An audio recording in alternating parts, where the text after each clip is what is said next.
The French Revolution, the silent crowd. The crowd went silent. In the heart of Paris, beneath a gray and uneasy sky, a wooden platform stood motionless. Thousands of people pressed together, holding their breath. No cheers, no screams, only stillness. At the center stood a man who once ruled millions. He wore no crown. He held no power. He was no longer addressed as king. Only moments earlier, his word had been law. His signature had decided wars, taxes, and lives. Now, he was simply another citizen. When the blade fell, it did more than end a life. It ended an entire way of seeing the world.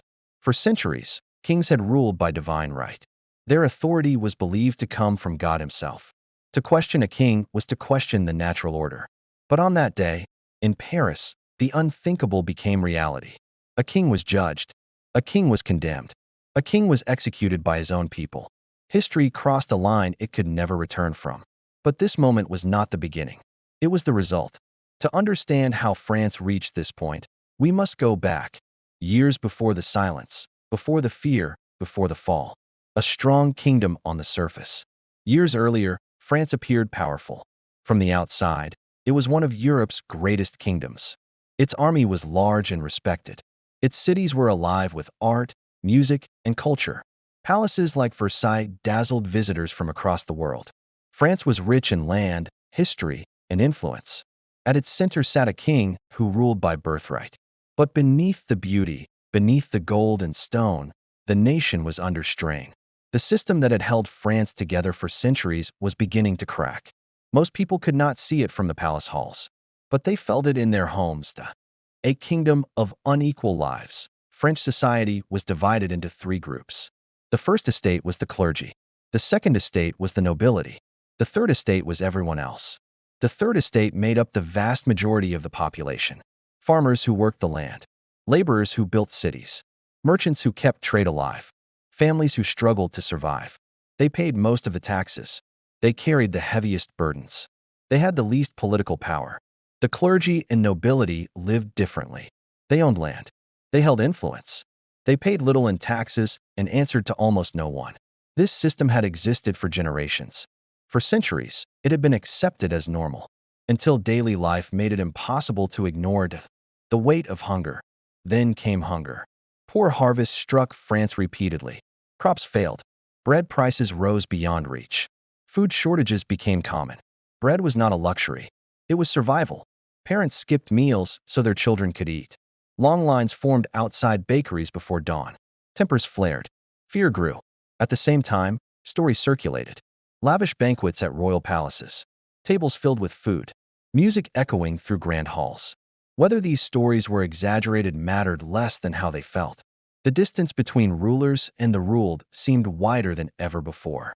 Hunger turns frustration into anger, and anger seeks answers. A king out of touch, King Louis XVI was not known for cruelty, but he was uncertain, hesitant, unprepared for crisis. France was drowning in debt. Years of war had drained the treasury. Poor financial planning made matters worse. The kingdom needed money urgently. The solution seemed obvious. Tax the wealthy. But the nobility resisted fiercely. Their privileges were centuries old, and they had no intention of giving them up. So the burden remained where it always had. On the people, resentment deepened, dangerous ideas. At the same time, something powerful was spreading across France. Ideas. Writers questioned authority. Thinkers challenged tradition. Philosophers argued that power should come from the people, not from birth. These ideas did not arrive with armies. They arrived through books, through conversations, through whispers in cafes and homes. People began to imagine a different world. A world where rulers were accountable. A world where citizens had rights. A world without absolute kings. Once imagined, such ideas could not be erased. A call for change. Facing crisis, the king made a rare decision. He called a national meeting. Representatives from all three estates were invited. It had not happened in generations. Hope surged through the third estate. At last, they believed their voices would matter. But reality struck quickly. Votes were counted by estate, not by population. Two privileged groups could always outvote the one that represented the majority. The people realized the truth. They had been invited, but not to be heard. A bold move. The representatives of the third estate refused to accept this. In a bold and shocking move, they declared themselves the true voice of France. They swore an oath. They would not disband until the nation was changed. This was not open rebellion, but it was defiance. And defiance terrified those in power. Fear in the streets of Paris. Rumors swept through Paris. The king was gathering troops. Force would be used. The movement would be crushed. Fear spread quickly. Crowds searched for weapons. Panic replaced patience. Their attention turned to a massive fortress prison looming over the city. The Bastille. It symbolized royal authority and unchecked power, and it became the focus of everything the people feared and hated. The day everything changed, on a hot July day, the people marched. They were angry. They were hungry. They were no longer afraid. The Bastille fell, not because of its military value, but because of what it represented. When it collapsed, something deeper collapsed with it. The idea that the king was untouchable. Across France, the news spread rapidly. If the Bastille could fall, so could the old world. The collapse begins. Change swept through the countryside. Records were destroyed. Local authority vanished. Nobles fled. The king remained on the throne. But everyone knew the truth. France was no longer the same nation. Power had shifted, and no one knew where it would land. A nation rewritten. New laws replaced old traditions. Titles were erased. Equality was declared. For a moment, it felt like victory. But freedom brought uncertainty. Because when old power disappears, something must replace it. Trust turns to suspicion. Fear crept in. Enemies seemed everywhere. Accusations spread. Words became weapons. Neighbors doubted neighbors. The revolution began to turn inward. And the king, the symbol of the old world, still lived. The unthinkable question, a dangerous question, emerged. Could France truly be free while a king still lived? Once spoken, the question could not be undone. A secret that changes everything. Behind palace walls, decisions were made. Plans were uncovered. Trust shattered. Lines were crossed. A discovery was about to surface. One that would transform a troubled king into an enemy of the people. And when that truth emerged, there would be no turning back. A nation awakes. France was awake. Not the quiet awakening that comes with dawn, but a restless, uneasy stirring. A nation that could no longer ignore its own injustice. From Paris to the smallest villages, people felt it in their bones. Something old had cracked. Something new was struggling to be born. No one knew what it would look like. No one could predict the path it would take. But history had reached a turning point. For centuries, the people had endured. Now, endurance was no longer enough. They demanded change. A kingdom that no longer obeyed. After the fall of the Bastille, the king remained alive. Still crowned. Still ensconced in his palace. Still surrounded by guards. Yet his authority slipped away day by day. Orders were ignored. Officials hesitated. People no longer bowed automatically. Power no longer lived solely in palaces. Authority now lived in the streets. And the streets were loud, insistent, restless. France was learning a new lesson. Leadership cannot survive without consent. The Great Fear. Across the countryside, panic spread. Rumors moved faster than truth. Villagers believed the nobles were hiring soldiers to punish them. They believed their crops would be destroyed. That revenge was coming. In response, they armed themselves with farm tools, pitchforks, and whatever weapons were at hand. Castles were attacked. Records of debts were destroyed. Symbols of old power vanished in fire. This wave of fear had no leader, no plan, no single purpose. It was a collective emotion, born of memory, anger, and survival instinct. Later, historians would call it the Great Fear. The end of old privileges. In Paris, the new National Assembly moved swiftly. They understood that hesitation could mean disaster. One dramatic night, centuries of privilege were erased. Nobles surrendered rights they had held for generations. Old taxes were abolished. Legal equality was promised. On paper, France became a nation of equals. Europe watched in disbelief. No king had ever allowed this. But the king had not chosen it. He had been cornered by the will of the people. Words that changed history. Soon after, a document was written. Simple words. Radical ideas. Dangerous in their clarity. It declared that all men are born free and equal. That power belongs to the people. That laws must protect everyone. The Declaration of the Rights of Man spread hope across the nation. People read it aloud, copied it by hand, and shared its promises. It became a symbol of possibility, a reminder that change was real. Yet words are easier to write than to live by. The true test lay ahead, a palace under watch. While the nation celebrated, the king felt trapped. Crowds watched palace gates. Guards were nervous. Whispers filled the halls. The royal family, once untouchable, now lived under constant observation. Every movement was scrutinized, every decision questioned. France was changing faster than anyone could control. Political groups formed. Some sought a peaceful future with the king. Others sought a republic. Some demanded revenge. Trust was scarce. Suspicion abundant. The march of the women. Bread was still scarce. Hunger had not disappeared. One morning, women gathered in the streets of Paris. Mothers, workers, and sellers moved as one. They marched toward the palace, not with an army, but with anger and hunger. Rain fell as they walked, yet they pressed on. By nightfall, they stood before the king. They demanded bread, justice, and a return to Paris.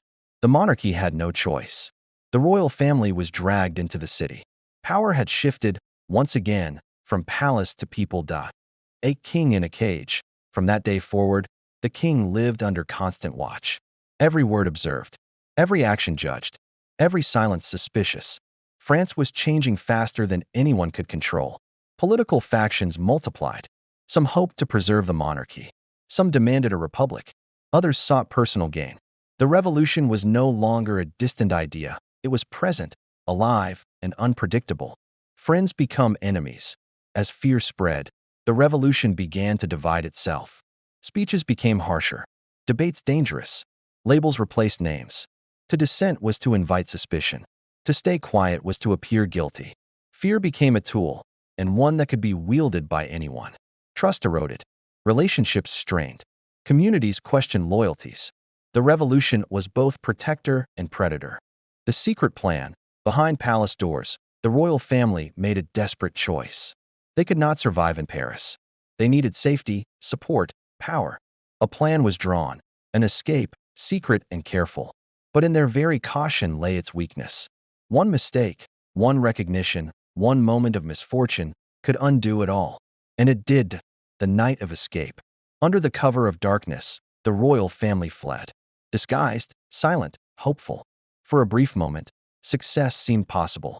But a single face, a single voice, betrayed them. The king was captured, returned under guard to Paris. The moment changed everything.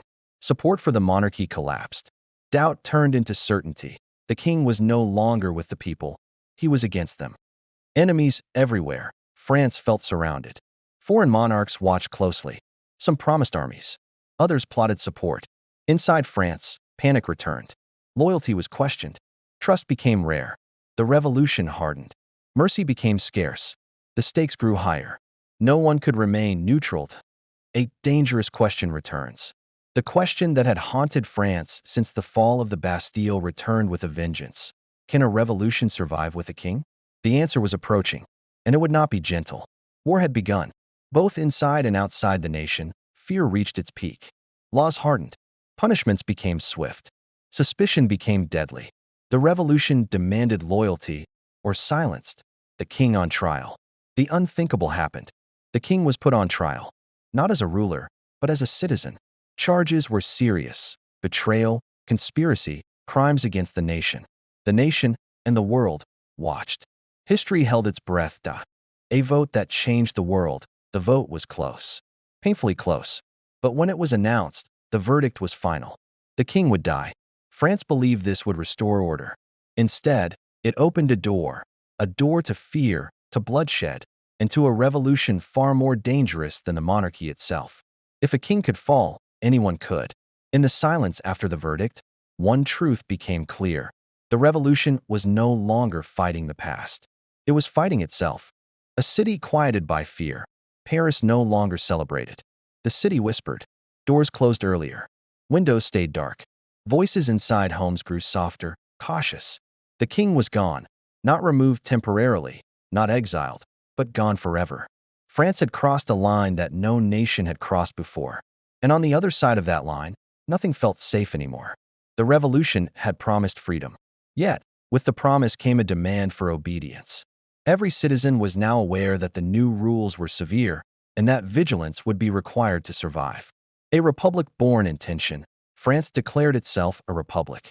There would be no king, no crown, no throne. Power now belonged to the people, or at least, that was the promise. In practice, power shifted to new hands. Committees were formed, councils took control, and decisions were made quickly, often harshly. France was at war, not only with foreign nations, but within its own streets. Ordinary citizens learned that loyalty was tested constantly, and trust became a rare commodity. Enemies on all sides, beyond the borders, European kings watched with alarm. If France could remove its ruler, what prevented the idea from spreading elsewhere? Armies gathered. Plans were made to intervene. Suspicion spread inside France as well. Who supported the enemy? Who still held loyalty to the old monarchy? Who would betray the revolution? Every action, every word, every glance was scrutinized. Fear had become a daily habit. The rise of the radicals. Within the revolution, one faction grew louder. They believed the nation was in danger, that mercy was weakness, and that fear was necessary to protect the republic. Their speeches were powerful, their words precise and sharp. Followers multiplied. They promised safety, but safety came with a price.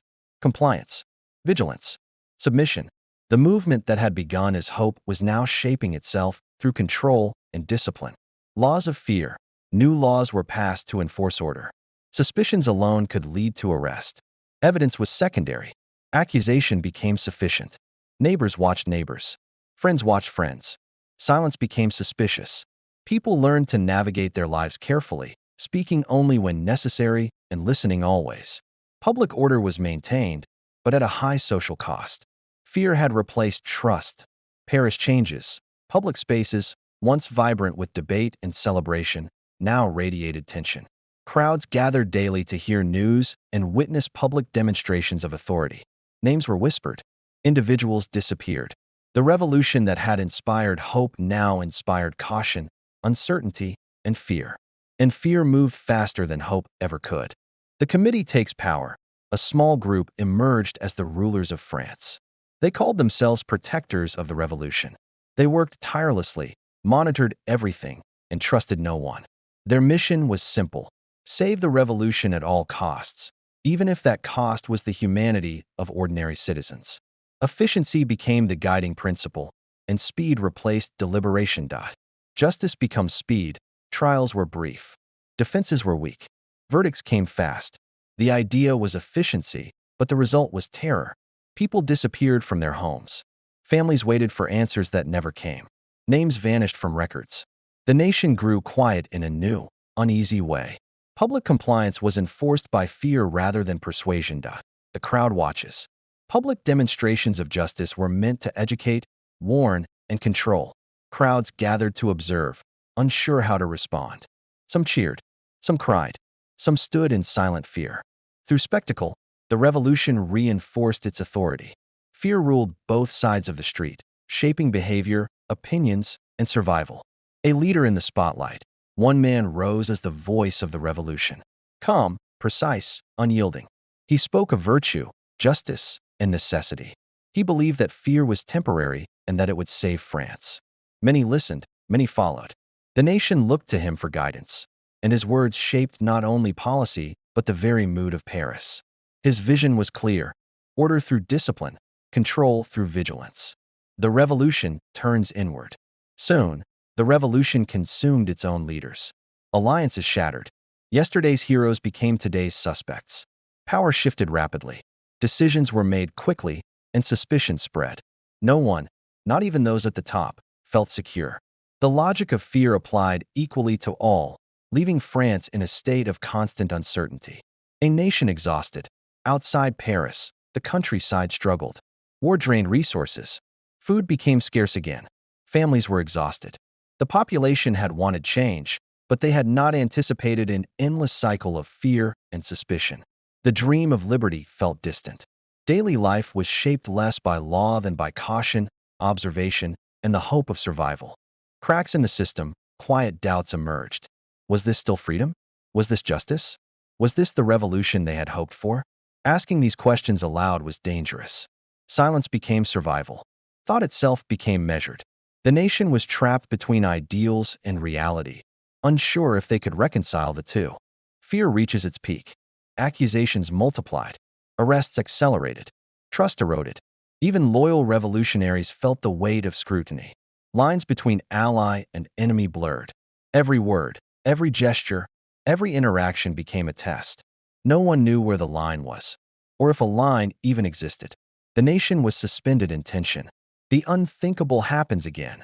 The revolution turned on its own creators. Leaders who had built the system of fear and control now faced accusations. The machinery they had created became unstoppable. If suspicion alone could destroy careers and lives, then no one was safe. France was ruled by uncertainty and vigilance, not law. A sudden fall. Power collapsed as quickly as it had risen. Crowds filled the streets once more, but this time they did not cheer. They demanded an end to fear, to suspicion, to terror. The leader of fear was arrested. Silence followed. Relief followed. France paused. Breathing was slow, but the damage was done. Trust was broken, and uncertainty lingered. A nation pauses. For a moment, the revolution took a breath. The most terrifying chapter had ended, but wounds remained. Lives had been lost. Families fractured. The path forward was unclear. The old world was gone. What would replace it? Democracy? Order? Another strong ruler? France stood weak, tired, and uncertain. A new shadow appears. In the chaos, one truth emerged. The people desired stability, safety, peace. And somewhere in the distance, a figure was rising. A soldier, a leader, someone who promised order instead of chaos. The revolution was not over. It was simply changing form. And the next chapter would be defined not by committees or crowds, but by one man, destined to shape the course of France forever. A city without cheers, Paris was no longer celebrating. The joyful noise that once filled its streets had faded into whispers. Doors closed earlier than before. Windows stayed shut, even on warm nights. Footsteps echoed longer in the narrow streets, and conversations ended abruptly when strangers passed nearby. The revolution was still alive, but it had changed. Fear now shaped daily life. People measured their words. They learned to listen more than they spoke. Silence became a form of safety. What had begun as a movement of hope had entered a phase of tension, suspicion, and restraint. The Committee of Public Safety, at the center of France, a new power emerged. Not a king, not a crown, but a small group of men. They called themselves the Committee of Public Safety. Their mission was clear: protect the revolution at all costs. France was surrounded by enemies, weakened by war, and fractured by internal conflict. To the committee, survival justified extraordinary measures. Power became concentrated. Decisions were swift. Oversight was limited. The Republic still existed, but it was now ruled by urgency. Robespierre steps forward. Among the committee, one figure stood out. Maximilien Robespierre. Thin, pale, intense. He did not shout. He did not threaten. His voice was calm, controlled, and unwavering. He spoke of liberty. He spoke of virtue. He spoke of justice. And he warned that the revolution must defend itself. To Robespierre, opposition was not disagreement. It was danger. Anyone who stood against the revolution stood against freedom itself. Many listened. Some agreed. Others stayed silent. Silence, by now, had become common. Ideals hardened. In the early days, Robespierre had inspired trust. He lived simply. He avoided wealth. He spoke of moral responsibility while others sought power. To many, he seemed incorruptible. But ideals, when placed under pressure, can harden. Robespierre believed deeply that a perfect republic could exist, but only if its enemies were removed. Gradually, carefully, completely.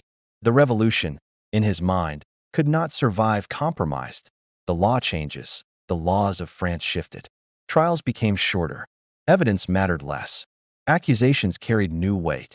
If someone accused you of opposing the revolution, you could be arrested.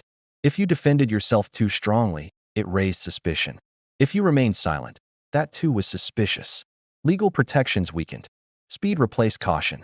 Prisons began to fill, not only with former nobles and clergy, but with writers, farmers, and even dedicated revolutionaries. No one was immune. The guillotine becomes symbol. At the center of Paris stood a tall wooden structure. The guillotine. It had been introduced as a symbol of equality, a swift and uniform method of punishment. At first, it was described as humane. Over time, it became routine. Carts rolled through the streets each morning. Crowds gathered, not always out of enthusiasm, but often out of fear or obligation.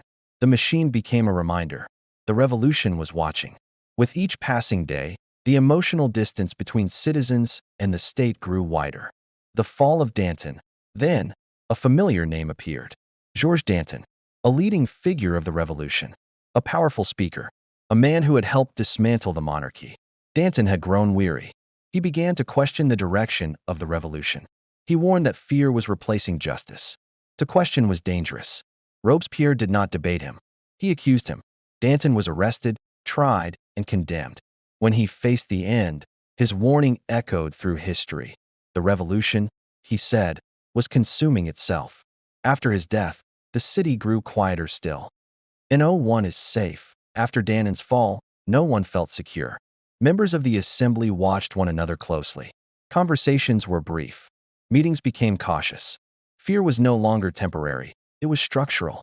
Robespierre continued to speak of virtue and moral purity. But arrests increased. The pace accelerated. France faced foreign invasion. Rebellions flared in the countryside. Food shortages persisted. And each crisis received the same response: more control. The countryside suffers. Outside Paris, the effects were severe. In some regions, resistance to the revolution emerged. These uprisings were suppressed forcefully. Villages were emptied. Communities fractured. Families were displaced. Trust disappeared. The revolution that had promised equality and freedom now governed through fear. Still, many believed it was necessary. They feared that without control, the old world would return. Robespierre isolates himself. Robespierre withdrew. He believed history would judge him fairly, that future generations would understand the sacrifices required. He spoke less with allies. He trusted fewer people. His vision remained clear in his mind, but fewer citizens shared it. They listened less. They watched more. Fear had turned toward him. A moment of exhaustion. Gradually, execution slowed. Not because mercy had returned, but because power had narrowed. Many influential figures were gone. Prisons were overcrowded. The nation was exhausted. Whispers began to spread quietly. What if Robespierre was no longer protecting the revolution, but endangering it? No one said it aloud. Not yet. The final speech. In the summer of 1794, Robespierre gave a long speech to the assembly. He spoke of hidden enemies, of corruption, of traitors within the government itself. But he did not name names. The room fell silent. Every man present felt the same fear. Was it him? That night, alliances shifted quietly. Survival replaced loyalty. The next day, Robespierre attempted to speak again. But this time, his voice was drowned out. Accusations flew back toward him. Shouts filled the chamber. He was arrested, along with his closest allies. The system he had helped create turned against him. There was no extended debate, no dramatic defense, only swift action. The end of the terror. When Robespierre was brought before the guillotine, the crowd did not cheer. They watched. Some felt relief. Some felt guilt. Many felt nothing at all. With his death, the reign of terror ended. But its effects remained deeply embedded in the nation. What remains? France did not find peace. It found uncertainty. The monarchy had fallen. Its enemies had fallen. The revolution had consumed its own leaders. What remained was a nation unsure of its identity. The people asked a new question. If kings had failed, and revolution had failed, who would rule next? A new figure emerges. In the background, one figure was rising. A young general. Ambitious. Observant. Patient. While politicians argued and the nation searched for stability, he watched from the ranks of the army. History was preparing to turn again. And the revolution was not finished. It was simply about to take a new form. A tired nation, France was quiet. Not peaceful, but quiet in the way a nation becomes quiet after exhaustion replaces emotion. The streets were no longer filled with celebration or panic. Faces looked older than they had a few years earlier. People walked with purpose, not hope. They avoided long conversations. They avoided politics whenever possible. The revolution had promised a new world. What it delivered was uncertainty. The reign of terror was over. Robespierre was gone. Public executions had stopped. Yet the question that haunted every household remained unanswered. What comes next? The Directory is born. France's leaders knew one thing above all else. No single man must ever hold absolute power again.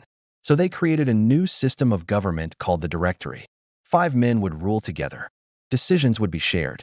Authority would be balanced. On paper, it looked safe. On paper, it looked modern. But France was no longer a country that could survive on paper alone. The nation was wounded, divided, and deeply unstable. A government without strength. The Directory faced impossible challenges. The economy was broken. Food shortages continued. Inflation drained savings. Public trust was gone. The people no longer believed in speeches or promises. They wanted results. Inside the government, leaders argued constantly. Corruption spread quietly. Decisions came slowly, when they came at all. France had removed fear, but it had also removed authority. And into that weakness, pressure returned. A continent that feared France. Across Europe, kings watched closely. France had done the unthinkable. It had removed its monarch and survived, at least for a time. That idea was dangerous. Foreign powers feared that revolution might spread beyond French borders. So they acted. Coalitions formed. Armies marched. France was attacked again and again. To survive, the Republic needed something it lacked. Strong leadership. The army rises. While politicians argued, the French army grew stronger. War forced efficiency. Rank was earned more often by skill than birth. Talent rose quickly, and among the officers was a young man from Corsica, Napoleon Bonaparte. He was not famous. He was not wealthy. He was not admired by elites. But he was disciplined, intelligent, and relentless. Who was Napoleon Bonaparte? Napoleon did not seek attention. He studied constantly. He memorized terrain. He analyzed supply lines and movement.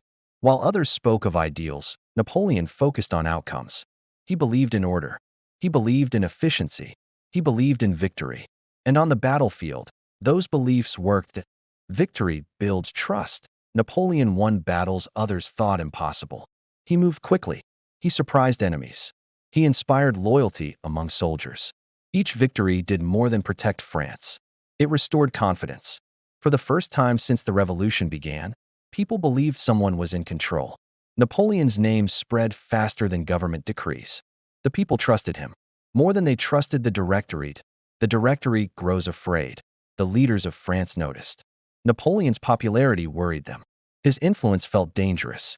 Yet they needed him. So they made a decision meant to solve both problems. They sent him far away. To Egypt. Egypt. War and wonder. Egypt was not only a military campaign. It was ancient, symbolic, mysterious. Napoleon marched through deserts and fought near monuments older than recorded history. His military success was mixed. Some victories, some setbacks, but something unexpected occurred. Napoleon brought scholars with him. They studied ruins, languages, symbols. Their discoveries captured Europe's imagination. Napoleon was no longer just a general. He was becoming a figure of destiny. France without him collapses. Back in France, the Directory continued to fail. Corruption deepened. Economic hardship worsened. Public frustration returned. The revolution had promised equality and stability. Instead, it delivered weakness. Once again, people whispered in the streets. France needs order. France needs strength. France needs one leader. The return. In 1799, Napoleon returned to France. Quietly, but his presence changed everything. Soldiers rallied behind him. Citizens admired him. Politicians feared him. The Directory sensed its end approaching, but it was powerless to stop it. A bloodless turn, the transition of power was swift. There were no public executions, no mass arrests, no revolutionary crowds. The Directory was overthrown with minimal resistance. France barely reacted. After years of chaos, silence felt acceptable. The revolution did not end with drama. It ended with exhaustion. First consul. Napoleon became first consul of France. Officially, power was shared. In reality, it was concentrated. Napoleon rewrote laws. He stabilized the economy. He restored order. And the people accepted it. Freedom had once been everything. Now, safety mattered more. Power consolidated.